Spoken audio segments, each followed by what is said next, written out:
ladies and gentlemen. Hope you're having a wonderful day. And yeah, we're going to be talking about Disney and how their equity is, being pretty much pushed out of these woke companies.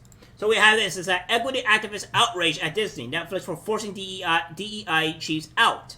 Diversity activists are accusing the entertainment industry of corporate blackface and running out of white guilt after a number of diversity, equity, and inclusion executives at top entertainment and media companies suddenly stepped down or were forced out of their roles. Between June 20th and June 3rd, at least 5 executives overseeing DEI initiatives at leading entertainment companies, including Disney, Netflix, and Warner Bros. Discovery, left their posts. All the outgoing execs are black women. An LA Times story published Tuesday linked the high-profile exists to the backlash against wokeness by conservative politics and pundits, as many speculate with whether the job changes as a result of the growing pushback to the left's diversity push. Well, again, here's the thing.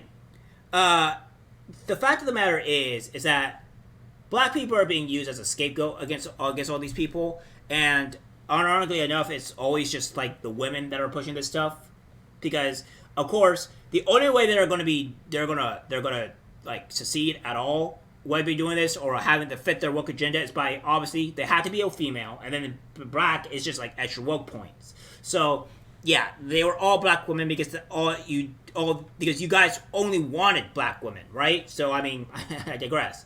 The story touted high-profile exists sparked fears that Hollywood diversity pledges are just PR, focuses ire on the entertainment industry, citing a number of outraged equity activists who accuse Hollywood of making insincere commitments to diversity and racial justice programs for PR purposes after the George Floyd protests into the summer of 2020. Again, this is just due to the fact that these DEI people are making the company lose money. It's just that obvious, right? So to say that they're going against it, it's a bit insanity. I mean, they put these people to cater to you fools, and they made them lose money. And I don't know about you, but when I see red in my company, and it's a hefty amount of red, and it could cause my company to go out of business, along with me being sued by any of my shareholders, etc., I think it might be in my best interest to fire the people that's causing me all this strife and issues. But the companies have since begun to scale back such commitments, and in some cases, employees dedicated to do diversity initiatives, leading some insiders and advocates to fear that the doors to more opportunities once again have been slammed shut, the LA Times story reads. 2020 was the part that we were definitely making strides. Well, there wasn't any strategy. There wasn't any plan. Kim Creighton, the self-described anti-racist economist and author of the book Profit Without Oppression, told the LA Times. It was a PR moment. Corporate blackface, I told people at the time. White guilt isn't going to last. Vice Bullock, the founding executive director of the NAACP, Hollywood Bureau, called the Hollywood exits frightening in the LA Times article. Hollywood seems to be sending a message that these programs that were designed to give more access to African Americans are no longer needed, he said. Paul Madison, a former chief diversity officer of NBC Universal, blamed the companies and corporations, not executives charged with overseeing the initiatives. For the lack of actual accomplishments on the DEI front, billions of dollars were committed, Madison said. What have been the actual accomplishments? Very little of, if anything. So here we are. Now these companies say they're reorganizing, rethinking, and taking a hard look. They say they're not pulling away from the commitments. No, they're not. But they didn't really have much of a commitment in the first place, she said.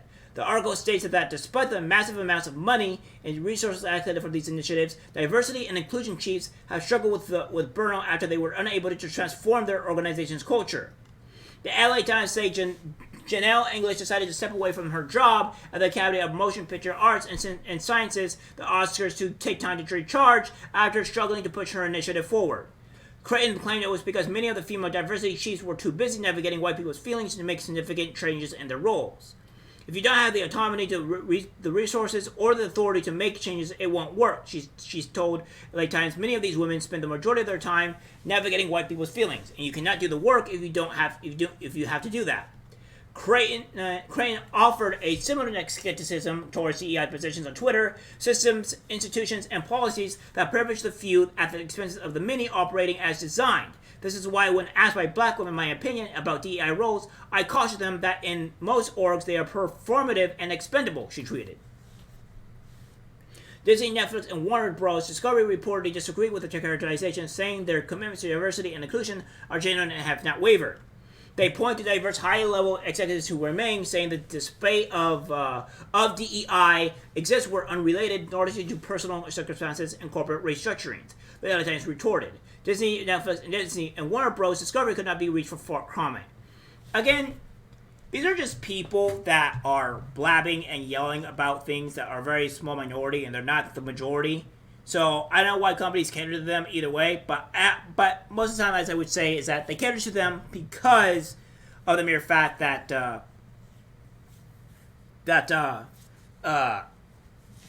they agree with these policies and these opinions as well. So I digress. So in the DEI push is not just being scrutinized in Hollywood. In corporate America, the similarly themed ESG movement, which has companies prioritizing social justice and the green agenda, has faced such public backlash that the CEO of BlackRock, which is widely seen as a champion of the ESG cause, expressed remorse last month, saying he was ashamed of being part of this conversation, reframing such principles as conscientious capitalism. Well, I think more that BlackRock gets exposed, the more issues it's going to pertain to them. They like to be visible. They like to be hidden. It's so they can do their agendas and stuff easier, but I digress. It doesn't seem like it's going too great here. We're winning in some aspects, but as I did with the Snow White thing and whatever, it seems that maybe not.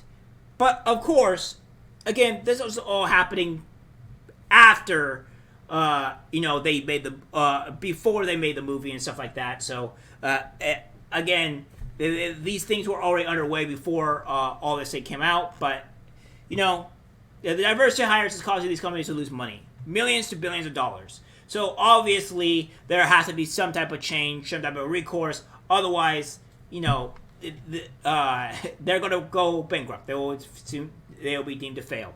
All right, guys, that's the video. Like, subscribe, share. As always, take care.